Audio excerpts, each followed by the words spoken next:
어느 나라 어느 민족을 막론하고 새해 첫 시간을 그냥 막 보내는 그런 나라와 민족은 없습니다.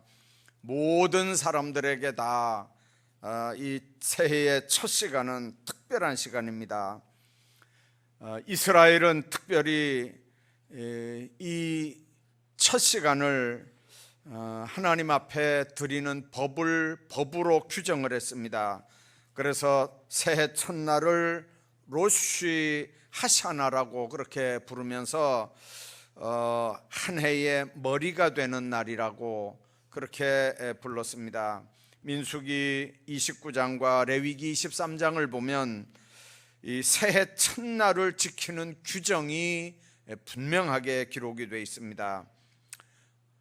이날은 나팔을 길게 불어서 기념하는 날이라고 그렇게 말씀합니다.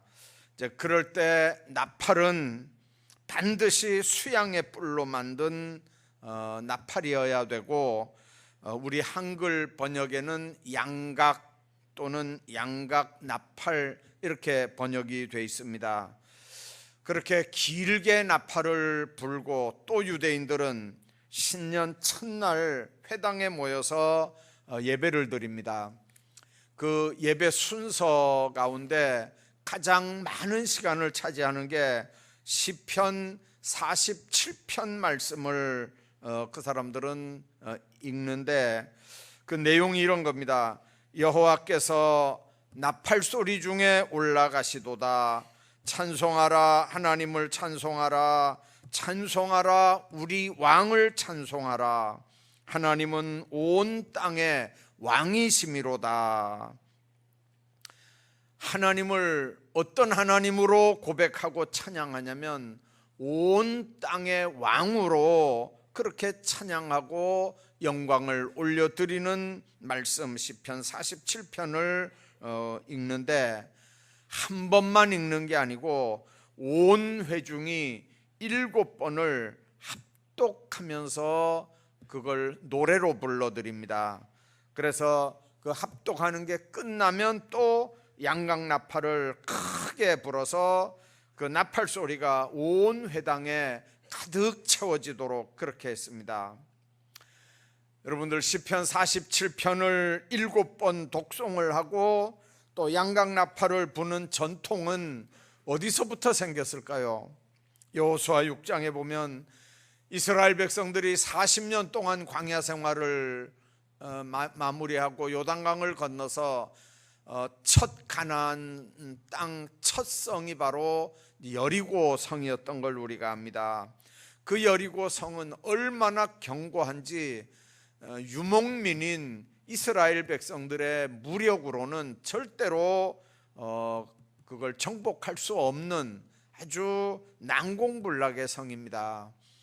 그런데 우리가 아는 것처럼 하루에 한 번씩 양각나팔을 부는 제사장들의 뒤를 따라 하루에 한 번씩 여리고성을 돌고, 1회째 되는 날은 7번 돌고, 그리고 제사장 양각나팔 소리에 맞춰서 함성을 지를 때 그 난공불락의 성 여리고가 무너졌다는 게 여호수아 6장에 기록이 됩니다. 이스라엘 백성들이 양각나팔을 불고 시편 47편을 독송하는 이유가 뭐냐면, 만왕의 왕 되신 하나님을 새해 첫 시간에 찬양을 하고, 그리고 세상의 권세가 아무리 막강해도 여리고 성처럼 무너지고 하나님의 통치가 이루어진다고 하는 걸 자기들이 고백하고 믿으며 찬양을 하는 겁니다. 동시에 새해에는 불의의 세력이 무너지게 해달라고 하는 유대인들의 간절한 소망이 거기 담겨 있습니다. 오늘 송구영신 예배를 드리면서 하나님 앞에 찬양 올려드렸는데, 이 찬양이 보좌에 울려질 때 여러분들 각자가 있는 결박들이 모두 풀려지기를 주의 이름으로 축원합니다. 여러분들을 지난 1년 동안 힘들게 했던 영적인 여리고 성들이 무너지는 역사가 있기를 주의 이름으로 축원합니다. 오늘 1절부터 8절까지 있는 말씀, 때라고 하는 말이 29번 나옵니다. 여러분들, 시간 속에 머무는 인생의 삶 속에서 하나님은 우리에게 영원을 사모하는 마음을 갖게 하셨다고 그랬습니다. 유한한 인생입니다. 시간 안에 제약을 받으며 제한된 인생을 삽니다.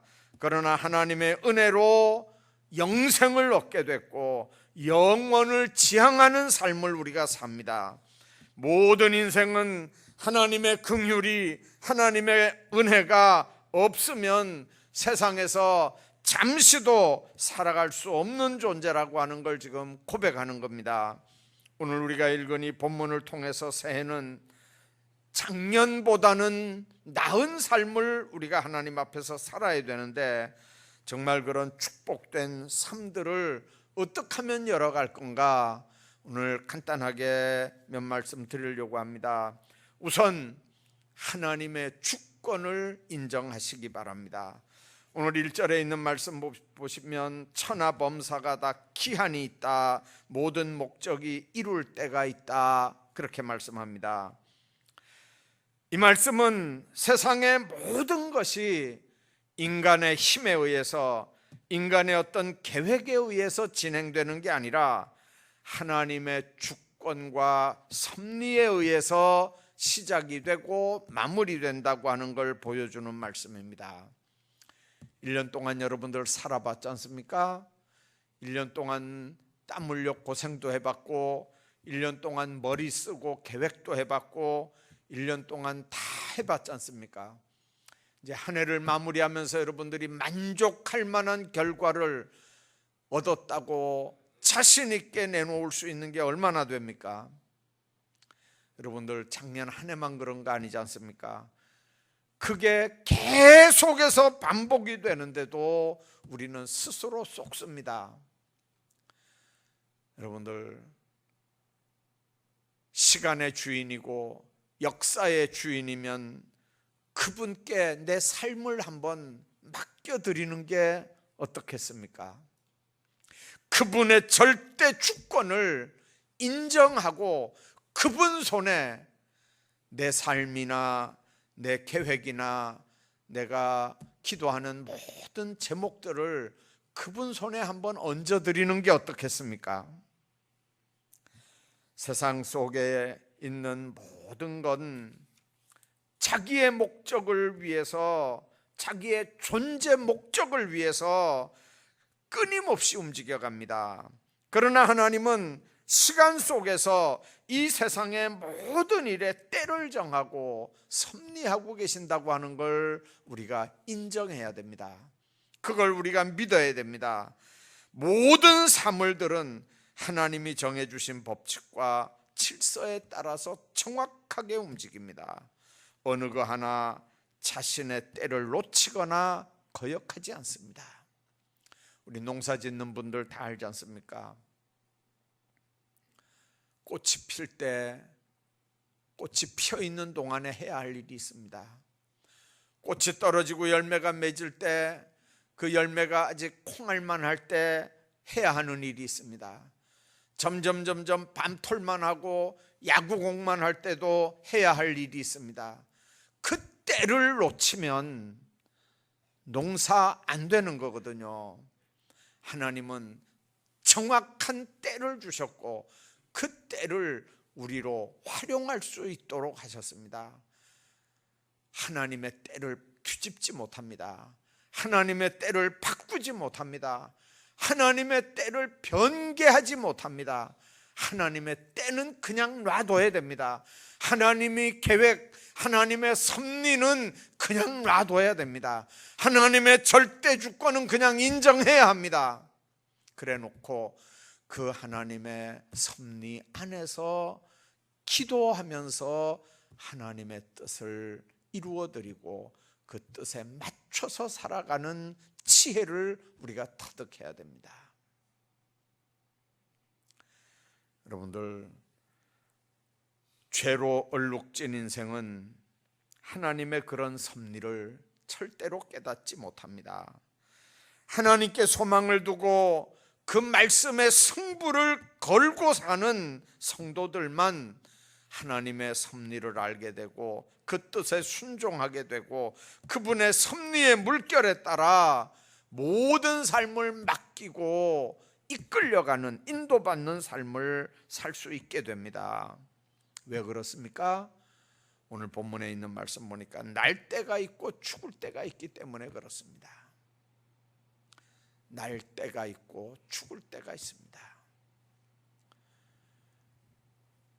요즘에는 아기들 많이 안 낳지만 여러분들 출산 예정일이 됐는데도 아기가 안 나오면 가족들 전체가 다 긴장을 합니다. 그리고 일주일이 지나고 열흘이 지나면 병원에 가서 유도분만이라도 해야 되지 않습니까? 때가 됐는데 안 나면 불안한 거예요. 여러분들 날 때가 있고 죽을 때가 있습니다. 하나님 앞에서 때를 거스릴 수 있는 방법은 없습니다. 그 때를 순응하면서 사는 게 지혜입니다. 심을 때가 있지만 뽑을 때도 있습니다.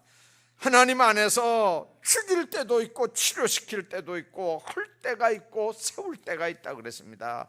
울 때가 있으면 웃을 때도 있습니다. 슬퍼할 때가 있으면 춤출 때도 있습니다. 하나님 앞에 이 때를 우리가 거스리지 못합니다.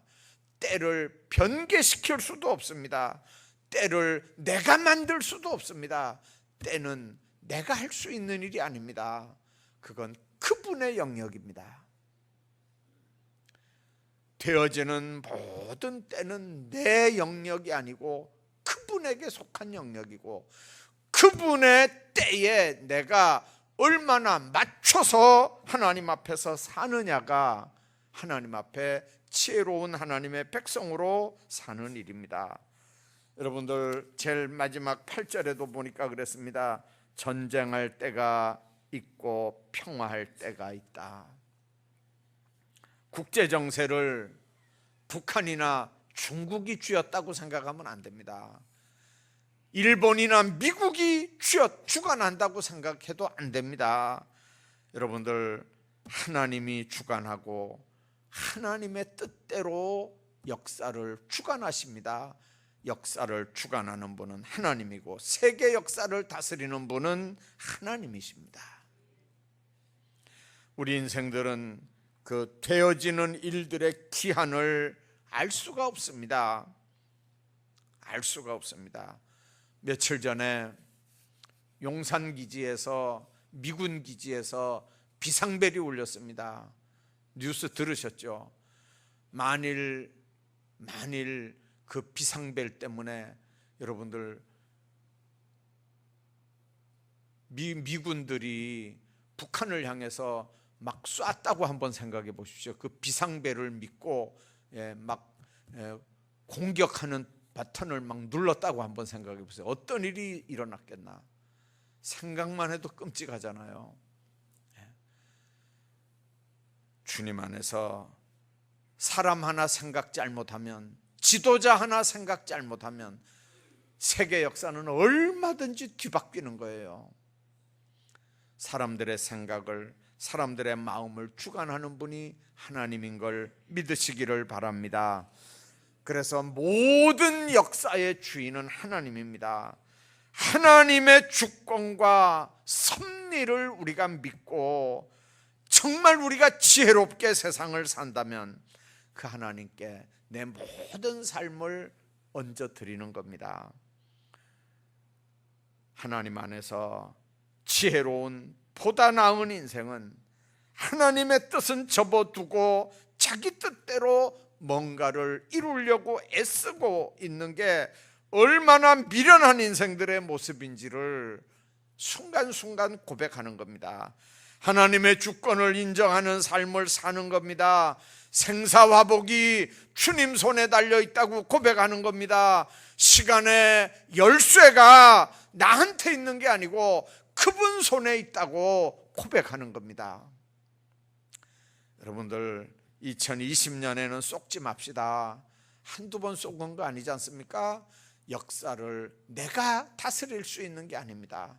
시간을 내가 어떻게 할 수 있는 게 아닙니다. 시간의 주관자는 그분입니다. 여러분들, 그분이 이끌어 가시는 시간 안에서 적응하며 사는 게 가장 지혜로운 삶인 걸 기억하시기를 바랍니다. 두 번째는 11절에 모든 사람에게 영원을 사모하는 마음을 주셨다, 그렇게 말씀합니다. 여러분들, 인간의 재질이 뭡니까? 흙입니다. 인간을 만든 원료는 흙입니다. 여러분들, 흙으로 만들어졌지만 다른 짐승들과 달리 사람에게는 생기를 불어넣어서 영적인 존재가 되게 했다고 그랬습니다. 영원을 사모하는 마음이라는 건 유일하신 참 하나님을 사모하는 마음이라는 겁니다. 그건 믿음의 작용입니다. 허무함 속에 있는 인생에게 하나님은 영원한 마음을 주셨는데 이건 믿음의 사람들에게만 주는 은총입니다. 영원의 근본은 바로 하나님 자신이라고 출애굽기 3장에 말씀합니다. 요한일서 1장에 보면 예수 그리스도 자신입니다. 영원한 장소적인 면은 바로 우리가 가야 되는 그 하나님 나라 천국입니다. 이 땅은 하나님 백성만, 하나님의 백성들만 그 하나님 나라를 체험할 수 있는 현장일 뿐입니다. 여러분들, 하나님의 백성들이 가는 인생의 고향은 우리가 생명 끝나는 날 아니면 변화된 모습으로 가야 되는 그 하나님 나라인 걸 믿으시기 바랍니다. 이 영원에 대한 동경, 하나님이 인생에게 주신 가장 본래적이고 근본적인 축복입니다. 아무리 세상에서 잘 먹고 잘 살아도 영원을 사모하는 마음이 없다면 여러분들, 절대로 그 인생은 온전한 인생은 아닙니다. 참된 삶의 의미는 이 세상에서가 아니라 저 하나님 나라에 가서 받을 상급과 면류관을 생각하며 사는 삶이어야 이 땅에서의 삶이 온전할 수 있습니다. 세상 풍파에 시달리는 인생들에게 소망은 이 땅에서는 없습니다. 성도의 시민권은 하나님 나라에 있고 내세의 소망 가운데 있기 때문에 그렇습니다. 그래서 바울은 골로새 교인들에게 너희가 그리스도와 함께 살리심을 받았으면 위의 것을 생각하라, 땅의 것을 생각하지 말라. 이는 너희가 죽었고 너희 생명이 그리스도와 함께 하나님 안에 감추었음이니라. 보다 나은 삶은 땅의 걸 생각하지 않고 위의 것을 찾는 사람들입니다. 그러면 예수 믿는 사람들은 이 땅을 포기하고 살란 말이냐? 이 땅을 다 초월해서 살란 말이냐?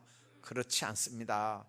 하나님 나라를 사모하고 하나님 나라를 목적으로 가지고 이 땅을 살면 여러분들, 욕심도 미련도 없이 세상을 살 수 있습니다. 가장 지혜롭게 살 수 있습니다. 위의 것에 소망을 두고 사는 사람들은 이 땅에는 미련 없는 삶을 살기 때문에 땅에 집착하지 않고 살 수 있다고 말입니다. 여러분들, 새해에는 범사에 하나님의 주권을 인정하는 삶들을 사시기 바랍니다. 결코 세상 역사는 인간의 힘으로 움직이는 게 아닙니다. 하나님의 주권과 섭리에 의해서 기한과 때에 맞춰서 하나님은 역사를 주관해가고 하나님의 모든 섭리를 이끌어갑니다. 지혜롭게 세상을 사는 건 그 하나님의 때와 섭리, 기한과 또 주권의 섭리에 맞춰서 살아가는 지혜를 우리가 발휘해야 됩니다. 뿐만 아니라 영원을 사모하는 삶을 늘 사시기를 바랍니다. 사람은 결코 땅에 속할 수 없는 영의 사람들입니다. 아무리 잘 먹고 잘 살아도 만족이 없습니다. 여러분들, 위의 것을 찾을 때만 만족과 기쁨이 있습니다. 오늘 우리 모두는 이 새해 첫 시간에 오늘보다는 내일이 나은 삶, 그건 범사의 하나님의 주권을 인정할 때, 그리고 영원을 사모하는 삶을 살 때만 가능하다고 하는 걸 마음속에 기억하면서 정말 2019년 삶도 도우시는 은혜 가운데 살아왔지만 2020년 모든 삶을 정말 보다 나은 삶으로 이어가시기를 주의 이름으로 축원합니다.